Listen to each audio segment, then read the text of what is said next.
Assalamualaikum warahmatullahi wabarakatuh. Berjumpa lagi dengan saya Ajis Dado dalam acara Bilik Ramadan. Anda bertanya, Ustadz menjawab. Sahabat Hamdalah TV yang dirahmati oleh Allah Subhanahu wa Ta'ala, kita lanjutkan bincang-bincang kita kali ini masih berkaitan dengan masalah zakat. Kapan waktunya kita mengeluarkan zakat dan bagaimana cara kita untuk mengeluarkan zakat. Ustadz, berkaitan dengan zakat yang tadi kita sudah bahas. Iya. Sebaiknya kapan sih waktu yang paling utama kita untuk mengeluarkan zakat fitrah itu sendiri, Ustaz? Baik, jika berbicara sebaiknya, ini bisa dikembalikan ke individu masing-masing. Karena situasi kondisinya berbeda-beda. Iya. Jika memang dia akan bepergian keluar kota ataupun katakanlah pulang kampung ataupun mudik karena maka bisa diawalkan. Jika memang dia tidak bepergian kemana-mana, bisa mengambil opsi waktu yang paling utama. Waktu paling utama di akhir berarti. Baik, secara umum jumhur mayoritas ulama menekankan bahwa waktu menunaikan wajib zakat fitrah itu adalah bila mana seseorang mendapatkan dua ujung daripada akhir Ramadan dan awal Syawal. Yang paling utama waktu fadilah itu adalah setelah fajar dari tanggal 1 Syawal sebelum khotib naik mimbar, sebelum pelaksanaan sholat Idul Fitri. Itu yang paling utama. Karena dia betul-betul sudah mendapatkan dua ujung. Ujung Ramadan dia dapat, awal Syawal dia dapat. Di sanalah waktu yang paling utama. Demikian halnya itu mungkin tidak bisa dilakukan oleh setiap orang dengan situasi kondisi yang berbeda. Imam Asy-Syafi'i di dalam madhabnya memberikan sebuah gambaran ada beberapa opsi orang untuk mengeluarkan penunaian zakat fitrah. Zakat fitrah ini seperti hanya zakat mal, boleh didahulukan ta'jil fitri, zakatul fitri, boleh untuk mendahulukan pembayaran penunaian zakat fitrah, menyegerakan. Zakat fitrah itu bisa disegerakan karena dua hal. Satu, terjadinya puasa Ramadan. Yang kedua, Idul Fitri. Salah satu terjadi, maka sudah boleh zakat fitrah. Berarti secara redaksi orang sudah boleh mubah membayar zakat di awal Ramadan karena sudah mulai puasa. Berarti tanggal 1, tanggal 2, tanggal 3, 4, 5, 6 secara boleh atau tidaknya sudah boleh dan sah zakat fitrahnya. Yang kedua adalah waktu yang diutamakan ataupun waktu fadilah. Yaitu adalah waktu di mana seseorang mendapatkan keutamaan ketika menunaikan zakat fitrah itu sendiri, yaitu adalah sebelum pelaksanaan sholat Idul Fitri dari mulai fajar hingga menjelang seorang imam khotib melaksanakan Idul Fitri, maka itulah waktu yang paling utama, waktu fadilah. Yang ketiga adalah waktu makruh. Sangat tidak dianjurkan. Bahkan sebagian ulama sangat dan melarang sekali bila mana terjadi, yaitu adalah zakat fitrah setelah pelaksanaan Idul Fitri. Jadi Idul Fitri karena mungkin dia lalai merasa diduganya sudah, ternyata belum. Nah, lanjut dia melaksanakan membayar zakatnya setelah pelaksanaan Idul Fitri, maka itu adalah makruh sampai zuhur. Ada juga sebagian ulama waktu makruhah ini diperpanjang sampai akhir daripada hari tanggal 1 Syawal sampai menjelang maghrib. Jadi dari mulai terlaksananya Idul Fitri sampai hari terakhir dari tanggal itu hingga maghrib menjelang maghrib, maka dimakruhkan bila mana seseorang menunaikan zakat di waktu tersebut. Waktu yang haram sangat tidak dianjurkan adalah sudah lewat daripada tanggal 1 Syawal. Sebagian ulama berpendapat waktu yang dimakruhkan itu walaupun makruh dalam pandangan syariat, tetapi ini sangat buruk di dalam penunaian adab etika pembayaran zakat. Kenapa sangat tidak dianjurkan? Karena justru tujuan zakat itu untuk memenuhi kebutuhan para mustahik di hari itu. Artinya adalah sebaiknya zakat itu sudah diterima oleh para mustahik sebelum sholat Idul Fitri. Iya. Karena Idul Fitri di sanalah mereka mulainya nampak terlihat kebutuhannya. Iya. Maka sebagian para ulama, sebagian daripada saudara-saudara kita mungkin membagikan, mentasarufkan zakat itu H-2, H-3 sebelum awal daripada Idul Fitri. Sebelum 2 hari sebelumnya, 3 hari sebelumnya sudah dibagikan. Iya. Itu adalah antisipasi karena memang eksistensi substansi zakat itu sendiri adalah untuk menutupi kebutuhan daripada para mustahik ketika hari raya Idul Fitri. Nah, bayangkan jika kita membayarkannya setelah sholat Idul. Masya Allah, harus sudah makan tupat nih, belum makan tupat. Iya. Masya Allah. Iya. Kemudian bagaimana cara yang terbaik Ustaz untuk menunaikan zakat fitrah?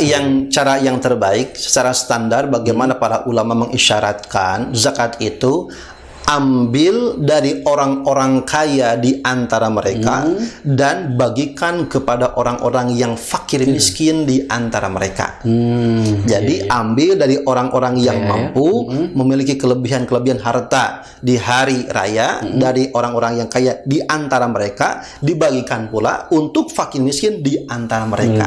Kata-katanya dari mereka untuk para mustahik di antara mereka. Berarti ini ada skala prioritas.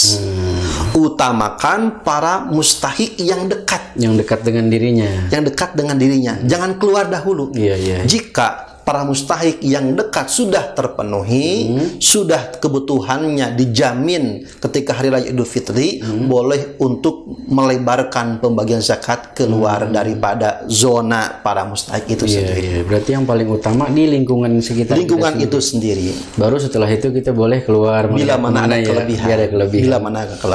Baik. Lanjut untuk tata cara daripada penunaian zakat itu sendiri, yang paling utama adalah satu, jika memang tidak ada amil, tidak ada, katakanlah tidak ada, umpamanya di lingkungannya, dia di pedalaman ataupun di mana di perjalanan dan sebagainya, maka bisa langsung diberikan kepada mustahiknya.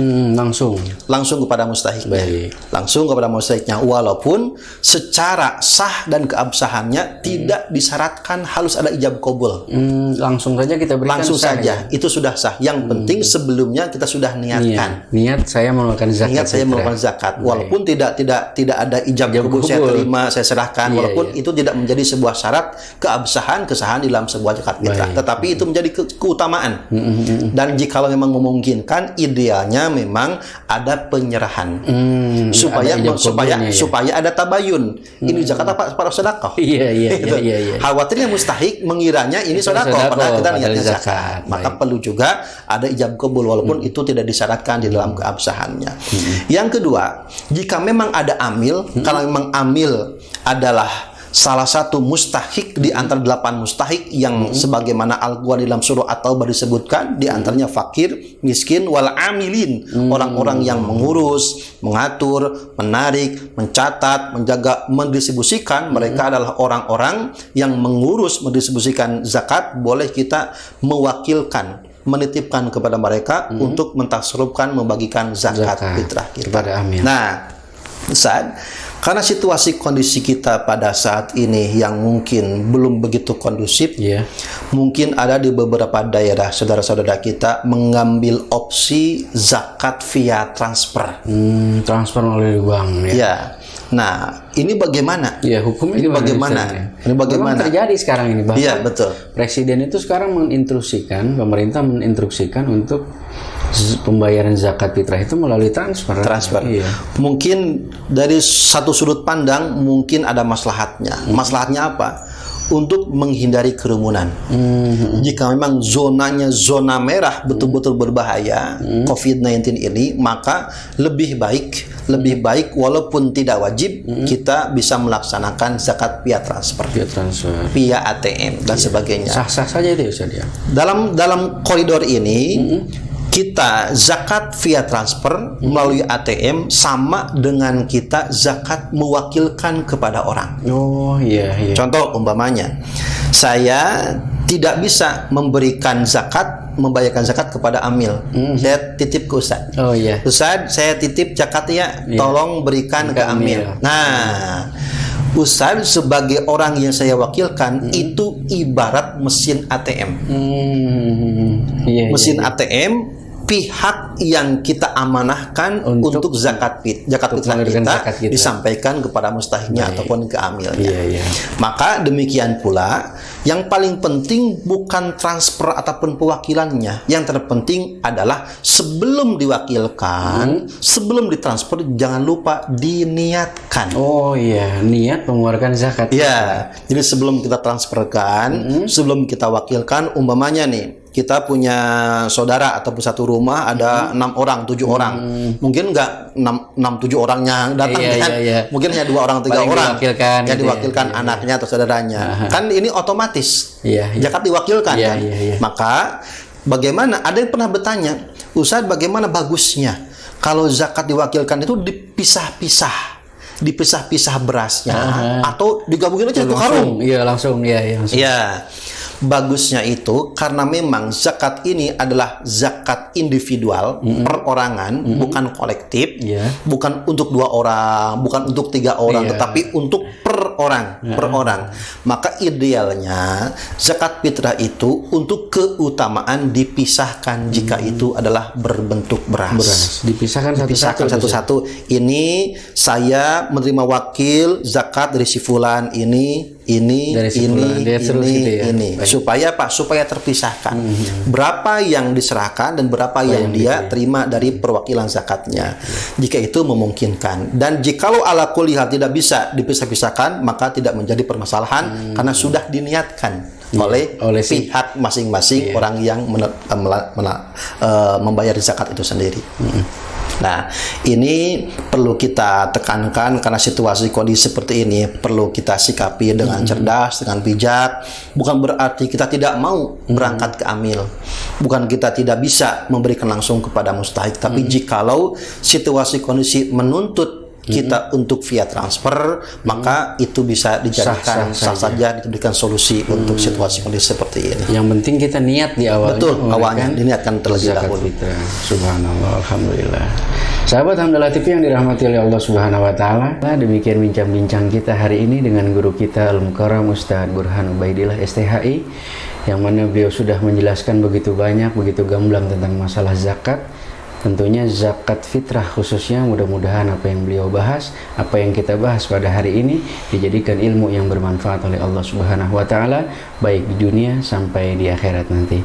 Sampai bertemu lagi dengan saya Ajis Dado dalam acara Bilik Ramadan. Anda bertanya, Ustadz menjawab. Assalamualaikum warahmatullahi wabarakatuh.